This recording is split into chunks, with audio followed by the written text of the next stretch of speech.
It was a hot, sticky night in the small village of Akikoro. The air felt heavy and wet. Most people in the village couldn't sleep well because it was so hot. Emeka, a young man who caught fish for a living, couldn't stand the heat anymore. He sat up in bed, sweat running down his chest. "I can't take this heat," he said, getting out of bed. Outside, the moon made the quiet village look strange. Emeka walked to the river, hoping to cool off. As he got close to the water, he heard a weird sound. It sounded like singing, but not quite. The voice was pretty but scary.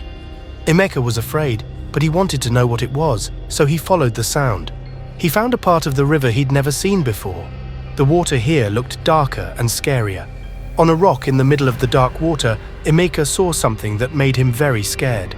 A woman was sitting there, brushing her long, shiny hair, but instead of legs, she had a big fishtail that sparkled in the moonlight. Emeka rubbed his eyes hard. "I must be dreaming," he said quietly. The creature turned and looked at him with eyes that glowed like fire. Her smile was pretty but scary. "Hello, Emeka," she said in a sweet but dangerous voice. "I've been waiting for you." Emeka's mouth felt dry. "How do you know my name?" The mermaid laughed and it echoed across the water. "Oh, Emeka, I know everything about you, what you hope for, what you dream about, what you really want." She leaned forward, looking right at him. "I am Adanna, the water goddess, and I can give you everything you've ever wanted." Emeka felt his feet moving on their own, taking him closer to the water. A small voice in his head told him to run, but he couldn't look away from Adanna. "That's it," she said softly. "Come to me, Emeka. Let me show you amazing things you've never seen before." As Emeka stepped into the river, the cool water feeling strange on his hot skin, someone shouted, "Emeka, stop!" Chidi, Emeka's best friend since they were little, came running through the bushes. "Get away from the water!" Emeka blinked, suddenly aware of where he was. He was standing in the river up to his waist, very close to Adanna's hand. Adanna's pretty face turned angry. "You'll regret this, Emeka," she said angrily, showing sharp, pointy teeth. Then she splashed into the water and disappeared. Chidi grabbed Emeka's arm and pulled him out of the water. "What were you thinking?" he asked, his voice shaking. "Don't you know the stories about the river siren?" Emeka looked at his friend, feeling confused. I don't know what happened. There was this woman, but she wasn't human." Chidi looked very serious. "We need to talk to Elder Obasi, now." As they hurried back to the village, Emeka felt weird.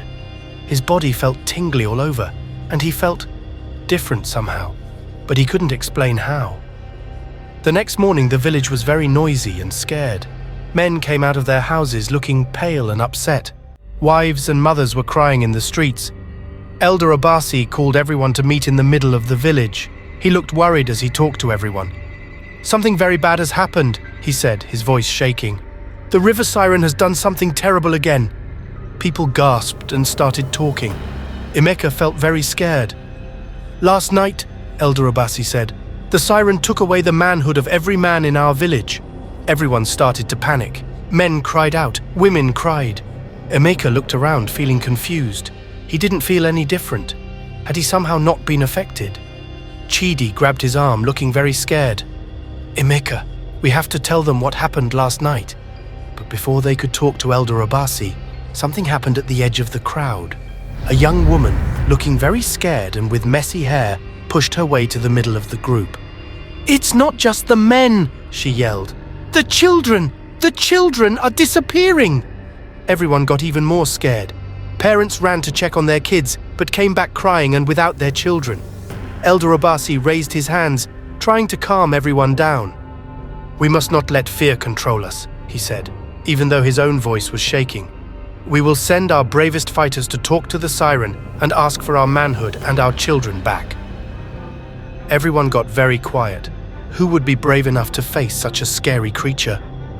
To everyone's surprise, Emeka stepped forward. "I'll go," he said, trying to sound brave. Chidi grabbed his arm. "Are you crazy?" he said quietly. "She almost got you last night." Emeka sighed, setting aside his work. "I can't stop thinking about Adanna," he admitted. "What if she comes back? What if next time we can't stop her?" Chidi placed a reassuring hand on Emeka's shoulder. We'll face that together if it happens. But for now, we should be celebrating our victory. But Emeka pushed him away. That's why it has to be me. I think I'm the only one she didn't affect. Elder Obasi looked at Emeka carefully. Okay, he said after a while, but you won't go alone. Chidi, you will go with him.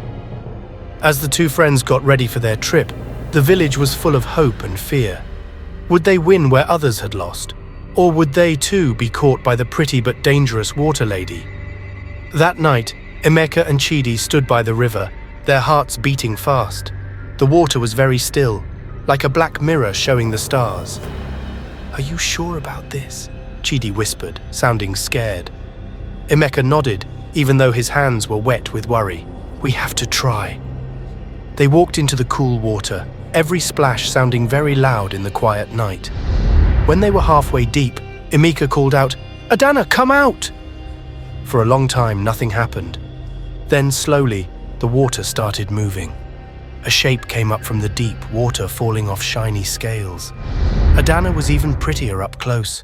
Her eyes glowed strangely as she smiled at the two men. "Emeka," she said softly, "you've come back, and you've brought a friend."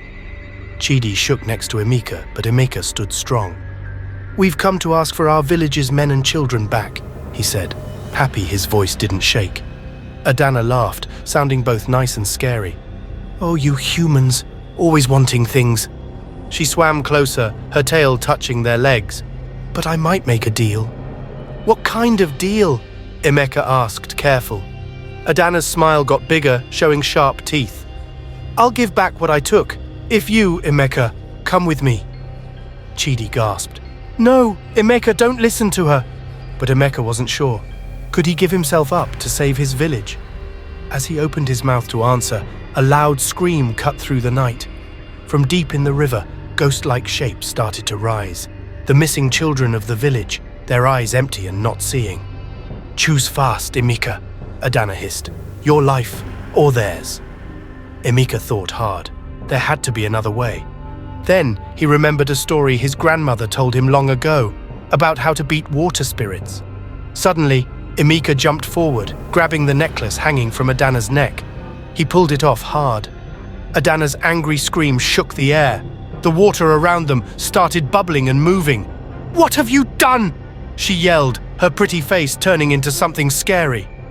"Breaking your tie to this world," Emeka said, holding the necklace high. "Give back what you stole or I'll break it." For a moment, it looked like Adanna would attack. But then, with a sound like many voices crying, she started turning into foam.